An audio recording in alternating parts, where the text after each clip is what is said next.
السلام علیکم گائز، میں ہوں راجہ اور آپ دیکھ رہے ہیں آپ کا فیوریٹ یوٹیوب چینل ازبکستانی راجہ. فرینڈز، آج کی ویڈیو ازبکستان کے ای ویزا کے حوالے سے ہے. اسپیشلی انڈین، پاکستانی اور بنگلہ دیشی بھائیوں کے حوالے سے یہ ویڈیو میں بنا رہا ہوں. اس سے پہلے اسی جگہ کھڑے ہو کر میں نے ایک ویڈیو بنائی تھی جو کہ میں نے سوچا کہ آپ سے شیئر کروں گا اور آپ کو بتاؤں گا کہ ای ویزا حاصل کرنے کا کیا طریقہ کار ہے اور کیسے آپ گھر بیٹھے جو ہے وہ ای ویزا بآسانی لے سکتے ہیں. اسپیشلی میرے جو پاکستانی بھائی تھے ان کے کافی کویشچنس تھے، تو وہ کویشچنس دور کرنے کے لیے بھی یہ ویڈیو میں بنا رہا ہوں. اور دوسری بات یہ کہ جب میں ویڈیو بنا رہا تھا تو اس وقت اس دن تک کے لیے جو ہے وہ ای ویزا پورٹل کام کر رہا تھا پاکستانیوں کے لیے. لیکن جیسے ہی میں اپنے موبائل کی جو ہے وہ اسکرین پر گیا اور ویزا پورٹل اوپن کیا ازبکستان کا، جب میں نے اس کے اندر پاکستان انٹر کیا، کیونکہ میرے پاس پاکستانی پاسپورٹ تھا تو میں نے پاکستانی انٹر کر کے میں نے کہا کہ چلیں ایک ویڈیو بنا دیتا ہوں آپ لوگوں کے لیے تاکہ آپ کو آسانی ہو کہ آپ کیسے گھر بیٹھے جو ہے وہ آپ ویزا لے سکتے ہیں. تو یقین جانیے، جب میں اپنے موبائل کی اسکرین پر گیا اور جب میں نے اس کے اندر پاکستان ٹائپ کیا تو ایک جھٹکا سا مجھے لگا کہ نیچے لکھا ہوا تھا کہ آپ کو انویٹیشن لیٹر کی ضرورت ہے. حالانکہ انویٹیشن لیٹر کی جو شرط تھی وہ ازبکستان گورنمنٹ نے ختم کر دی تھی ای ویزا کے لیے، تو اس دن تک کے لیے. تو مجھے بڑا شوق لگا. میں نے کہا یار ہو سکتا ہے شاید سسٹم میں پرابلم آ رہا ہو یا کوئی ایرر آ رہا ہو یا کوئی فالٹ ہو جس کی وجہ سے یہ ایسا دکھا رہا ہے. لیکن پھر میرے ذہن میں ایک آئیڈیا آیا. میں نے جب انڈیا کو انٹر کیا، بنگلہ دیش کو، سری لنکا کو، تو وہ ایک نارمل جس طرح چل رہا تھا ویسے ہی چل رہا تھا. تو پھر میں نے سوچا کہ یہ صرف پاکستان کے لیے ہی ہے یا ہو سکتا ہے مے بی ادر کنٹریز کے لیے ہو، لیکن اسپیشلی پاکستان کے لیے تھا. تو اس کی کیا وجوہات تھیں اور کیوں بند ہوا تو وہ میں آپ کو بتاتا ہوں. تو سب سے پہلے تو بات یہ ہے کہ بھائی آپ ایک بات ذہن نشین کر لیں کہ آپ پاکستانی ہیں تو بھائی آپ کو انویٹیشن ویزا جو ہے ویزا کے لیے انویٹیشن لیٹر آپ کو ازبکستان سے چاہیے ہوگا اب.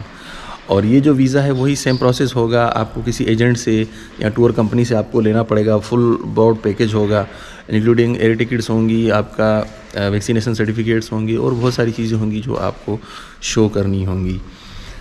اور دوسری بات یہ کہ میرے بھائیوں، پاکستان ہی کیوں اور انڈیا کیوں نہیں، بنگلہ دیش کیوں نہیں، سری لنکا کیوں نہیں؟ تو دیکھیں یار، ان کی فارن پالیسیز اور دوسری جو پبلک کی ہم بات کرتے ہیں، ایک عام عوام کی ہم بات کرتے ہیں، تو وہ زیادہ ہم سے اویئر ہے اور ایکٹیو ہے اور اخلاقی لحاظ سے وہ اچھی ہیں. کیونکہ وہ کسی دوسری کنٹریز میں جا کے، میں یہ بات نہیں کر رہا کہ اخلاقی لحاظ سے وہ کہیں ہم سے زیادہ بہتر ہیں، لیکن اگر آپ نے 2-3 دن پہلے کی بات میں اگر آپ کو بتا رہا ہوں تو ترکی کے اندر ایک ٹرینڈ چلا ہے پاکستانی گیٹ آؤٹس.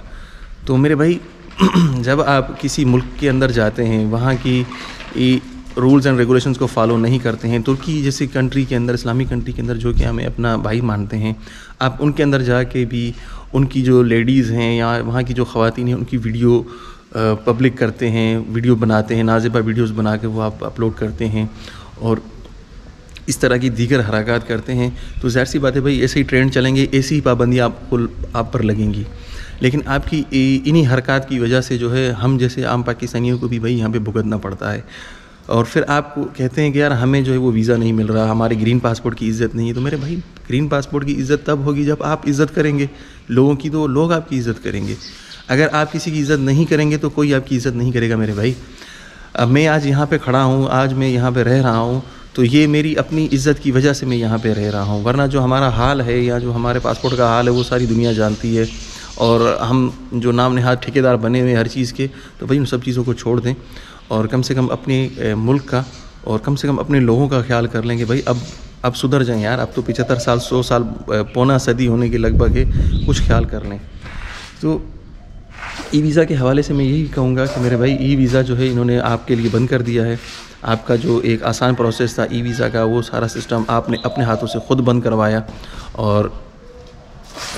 اور دوسری بات یہ کہ بھائی، ازبکستان کے حوالے سے جتنے بھی کویشچنز آتے ہیں ان میں ایک کویشچن ہوتا ہے کہ بھائی ازبکستان سستا ہے اور چیپ ہے. میرے بھائی، ازبکستان نہ سستا ہے نہ چیپ ہے اور نہ ہی یہاں کی کرنسی جو ہے وہ لو ہے. میں آپ کو ایک بات بتا دوں، یہاں پہ جب بھی آپ آئیں گے تو آپ کو ڈالرز میں پیمنٹ کرنی پڑے گی. آپ ایز اے ٹورسٹ آئیں گے، 7 دن کا جو پیکج ہے وہ بھی آپ کو وہ والا اب دور نہیں رہا کہ آپ نے $500 پکڑے اور بھائی 10 دن گھوم پھر کے چلے گئے. وہ دور اب چلا گیا میرے بھائی. تو اب جو ہے وہ دور چینج ہو چکا ہے اور آپ کو جو ہے ازبکستان کو سمجھنا ہوگا کہ یہ چیپ نہیں ہے. ہو سکتا ہے کہ باقی دیگر کنٹری سے کچھ چیپ ہو, لیکن اتنا چیپ نہیں ہے کہ آپ اس کو بالکل مفت میں ہی گھومتے پھریں. تو کہنے کا مقصد یہ ہے کہ ای ویزا آپ کا اسپیشلی پاکستان کا بند ہو چکا ہے, انڈین, بنگلہ دیشی, سری لنکن بھائیوں کے لیے کھلا ہوا ہے. وہ گھر بیٹھے اپلائی کر سکتے ہیں, آرام سے آ سکتے ہیں اور جا سکتے ہیں. ان کی فلائٹس بھی ہیں ڈائریکٹ اور ان کے لیے کوئی پرابلم بھی نہیں ہے.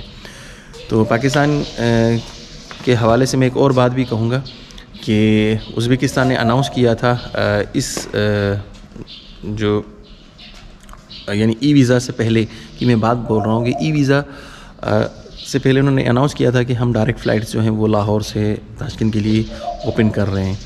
تو 1 جون 2022 سے. تو اب دیکھتے ہیں کہ کیا ہوتا ہے, کیونکہ ای ویزا پر تو پابندی لگ چکی ہے. اگر فلائٹس کھلتی بھی ہیں تو میں نہیں سمجھتا کہ کافی لوگ جو ہیں وہ انٹرسٹڈ ہوں, یا انٹرسٹڈ ہوں بھی تو وہ جو پیکیج ہوگا وہ کافی پھر مہنگا ہوگا, یا ٹکٹس جو ہے وہ مہنگی ہوں گی. کیونکہ ابھی بھی اگر آپ وایا دبئی آتے ہیں, وایا استنبول آتے ہیں, تو کافی ٹکٹس جو ہیں وہ مہنگی ہیں.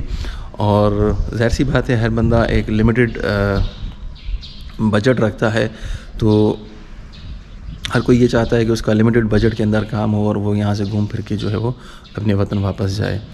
تو میرے بھائیو, دوسری بات میں آپ کو ایک اور بتا دوں کہ ازبکستان کے اندر اگر آپ آ رہے ہیں تو میرے بھائی پلیز, اگر آپ بزنس پرپز سے آ رہے ہیں تو پلیز لیگل طریقے سے آئیں. اگر آپ ایز اے ٹورسٹ آ رہے ہیں تو بھائی اپنے اخلاق کے دائرے میں رہیں.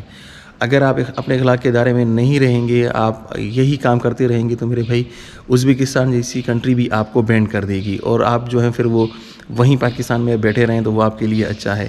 انڈینز ہیں یا بنگلہ دیشی ہیں, سری لنکنز ہیں, اگر یہ لوگ آتے بھی ہیں تو یار میں ہمیشہ سے یہی کہہ رہا ہوں کہ ہم سارے سب کانٹیننٹ کے لوگ ہیں, ہمارے اندر ایک نیچرلی یہ ساری چیزیں ہیں, لیکن ہمیں خود کو کنٹرول کرنا چاہیے دوسری کنٹریز کے اندر. اسپیشلی اگر ہم کہیں باہر جاتے ہیں تو یہ صرف آپ کی ذات تک نہیں ہوتا, یہ آپ کے وطن سے, اپنے ملک سے اور آپ کے اپنے لوگوں سے جڑا ہوا ہوتا ہے. بشمول وہ اوورسیز پاکستانی جو یہاں رہ رہے ہوتے ہیں یا کسی بھی کنٹری میں رہ رہے ہوتے ہیں, تو آپ کا یہ جو رویہ ہوتا ہے یہ ان کے لیے بھی پرابلم کریٹ کر سکتا ہے. تو مزید اپڈیٹس کے لیے اور مزید دیگر معلومات کے لیے دیکھتے رہیے گا میرا چینل. تو انشاءاللہ جیسے ہی مجھے اور ویڈیوز, جیسے ہی مجھے اور انفارمیشن ملے گی ویزا کے حوالے سے یا فلائٹس کے حوالے سے, تو وہ میں آپ سے ضرور شیئر کروں گا. اور ایک اور بات میں آپ کو بتا دوں کہ میرے ایک سبسکرائبر ہیں, وہ کہتے ہیں کہ راجہ بھائی آپ ہمیشہ ہلتے جلتے رہتے ہیں اور ہل جل کے ویڈیو بناتے ہیں, میرے سر میں درد کرتے ہیں. تو میرے بھائی آج کی ویڈیو نہ میں نے ہل کے بنائی ہے نہ جھول کے بنائی ہے, آج میں نے ویڈیو بڑی کھڑی ہو کر بنائی ہے. اگر میری باتوں سے کسی کی بھی دل آزاری ہوئی ہو یار, تو وہ میں معذرت چاہتا ہوں, لیکن سچ ہمیشہ کڑوا ہوتا ہے, تو سچ کو ہمیشہ برداشت کیجیے اور اپنے ملک کا خیال کیجیے. کہیں پہ بھی آپ جائیں اپنے ملک کا نام روشن کریں یار, تو اس سے یہ ہوگا کہ نہ صرف آپ کی عزت ہوگی بلکہ آپ کے لوگوں کی عزت ہوگی, آپ کے ملک کی عزت ہوگی, اور آپ کے ملک کا نام جو ہے وہ روشن ہوگا. تو انشاءاللہ ملتے ہیں نیکسٹ ویڈیو میں, نیکسٹ پلیس پہ یا نیکسٹ انفارمیشن کے ساتھ. تب تک مجھے اپنی دعاؤں میں یاد رکھیے گا. اللہ حافظ. Thank you. Take care.